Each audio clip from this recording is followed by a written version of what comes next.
To think of it, ఇప్పుడు చాలా ఇళ్లల్లో జరిగేది ఇదే, కానీ ఇప్పుడు మారుతుంది. మళ్ళీ నువ్వేమన్నా అంటే సిటీ లైఫ్ అట్లా ఊర్ల ప్రేమలు ఇట్లనే ఉంటాయి అని అంటున్నావు, కానీ నువ్వు చెప్పేది కూడా ఆలోచిస్తుంటే మీ ఇంట్లో మీ నాన్న కూడా నీ మంచి కోసమే చెప్పిండని అనిపిస్తుంది, మరి కాదా?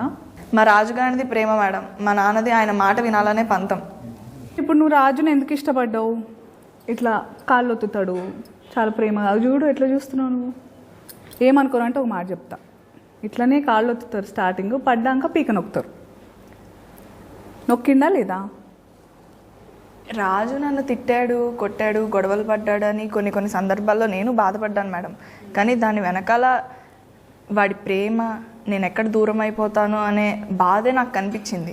కానీ ఇట్లా నువ్వు ఇంకొకళ్ళ బైక్ ఎక్కితే నిన్ను బరిగతో కొట్టిండు కదా, మరి అది ప్రేమనా?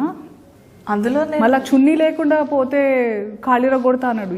అంటే మరి నువ్వు అన్నావా, నువ్వు లుంగి లేకుండా నువ్వు లుంగితో వస్తే నిన్ను కొడతాను అన్నావా నువ్వు? ఇప్పుడు నేను రాజుని కొట్టిన సందర్భాలు ఉన్నాయి. ఇప్పుడు మీరున్నారు కదా మేడం, మీ ఆయనతో మీరు ఎప్పుడు గొడవలు పడలేదా, కొట్టుకోలేదా? కొట్లాడుకున్నాము. ఇక్కడ టాపిక్ నాది కాదు, ఇంకా పాలు పొంగినాక ఏం చేయలేము, కానీ ఇప్పుడు నీ గురించి మాట్లాడదాం. ఇప్పుడు మా రాజు ఏది చెప్పినా నా మంచి కోసమే చెప్తాడు, నేనేది చెప్పినా ఆడి మంచి కోసమే చెప్తానని మేమిద్దరం నమ్ముతాం. అది మా ప్రేమ కదా, మిమ్మల్ని అట్లా ఉండమని చెప్పట్లేదు. నేను కొట్టాలనిపిస్తుంది మిమ్మల్ని చూస్తుంటే. బుర్రుందా? చున్నీ వేసుకోకపోతే వేరే వాడు బైక్ ఎక్కితే?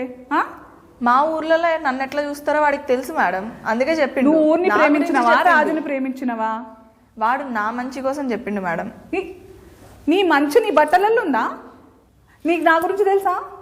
నేను అన్ని రకాల బట్టలు వేసుకుంటా, నాకు ఇష్టం, నేను అందంగా ఎన్ని ఉంటే అని వేసుకుంటా. మా ఆయన దాని ప్రకారం నన్ను ప్రేమించిండు అనుకుంటున్నావా? మీరుండే సిటీ వేరు, మా ఊరు వేరు కదా మేడం. రాజు వేరు, మీ ఆయన వేరు.